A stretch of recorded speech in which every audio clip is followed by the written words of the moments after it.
Welcome to Level 1 Linear Equations. So let's start doing some problems.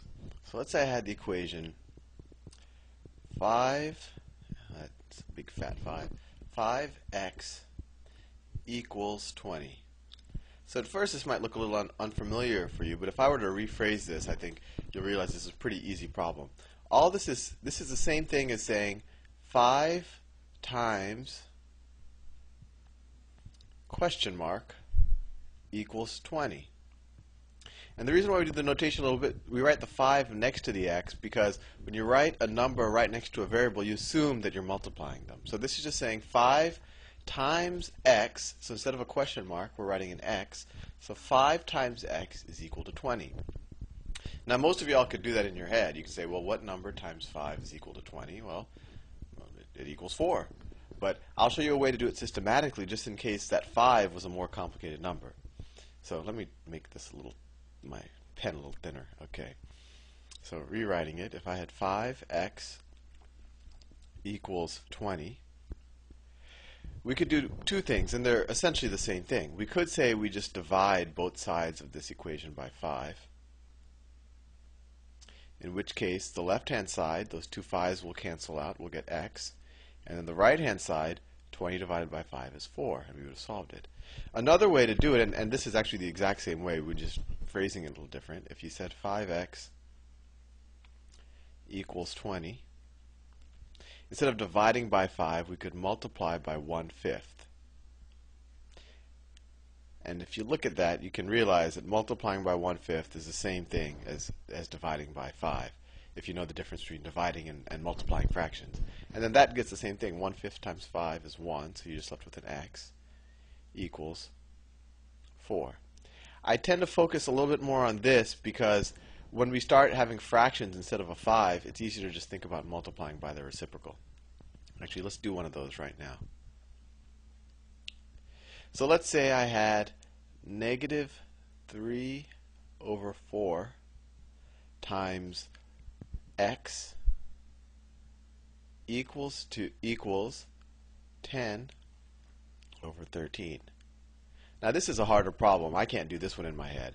We're saying negative 3/4 times some number x is equal to 10 over 13. If someone came up to you on the street and asked you that, I think you'd be like me and you'd be pretty stumped.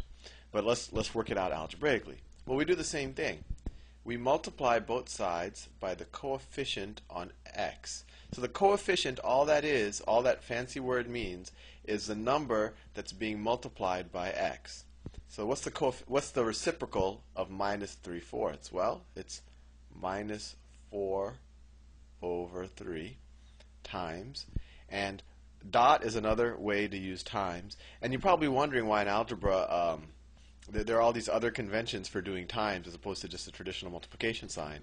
And the main reason is I think just a regular multiplication sign gets confused with the variable x. So they thought of either using a dot if you're multiplying two constants, or just writing it next to a variable to imply you're multiplying a variable. So if we multiply the left-hand side by negative 4/3, we also have to do the same thing to the right-hand side, minus 4/3. The left-hand side, the minus 4/3 and the 3/4, they cancel out. You could work it out on your own to see that they do.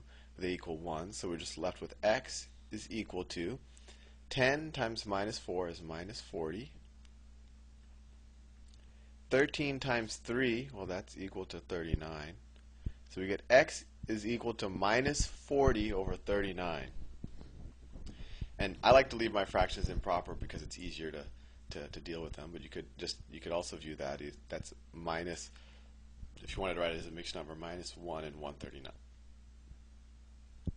I tend to keep it like this, though. Let's check to make sure that's right.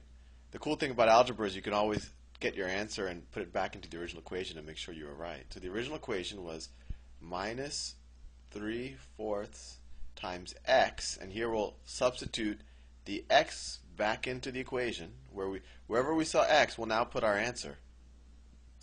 So it's minus 40 over 39, and our original equation said that equals 10 over 13. Well, and once again, when I just write the 3/4 times right next to the parentheses like that, that's just another way of writing times. So minus 3 times minus 40 is minus 100, and actually we could do something a little bit simpler. This 4 becomes a 1, and this becomes a 10. If you remember how when you're multiplying fractions, you can simplify it like that. So it actually becomes plus 30, because we have a minus times a minus, and 3 times 10, over, the 4 is now 1, so all we have is left is 39. And 30 over 39, if we divide the top and the bottom by 3, we get 10 over 13, which is the same thing as what the equation said we would get, so we know that we got the right answer. Let's do one more problem. Minus 5, 6, x is equal to 7/8. And if you want to try this problem yourself, now's a good time to pause, and I'm going to start doing the problem right now. So, same thing. What's the reciprocal of minus 5, 6? Well, it's minus 6 over 5. We multiply that. If we do it on the left-hand side, we have to do it on the right-hand side as well. Minus 6 over 5. The left-hand side, the minus 6 over 5 and the minus 5, 6 cancel out. We're just left with x. And the right-hand side, we have, well, we can take we can divide both the 6 and the 8 by 2. So this becomes negative 3. This becomes 4. 7 times negative 3 is minus 21 over 20. And assuming I haven't made any careless mistakes, that should be right. Actually, let's just check that real fast. So minus 5, 6 times minus 21 over 20. Well, that equals, on this 5, we could make that into 1, turn this into a 4, make this into a 2, make this into a 7. Negative times negative is positive, so you have 7. 2 times 4 is 8, and that's what we said we would get. So we got it right. I think you're ready at this point to try some level 1 equations. Have fun.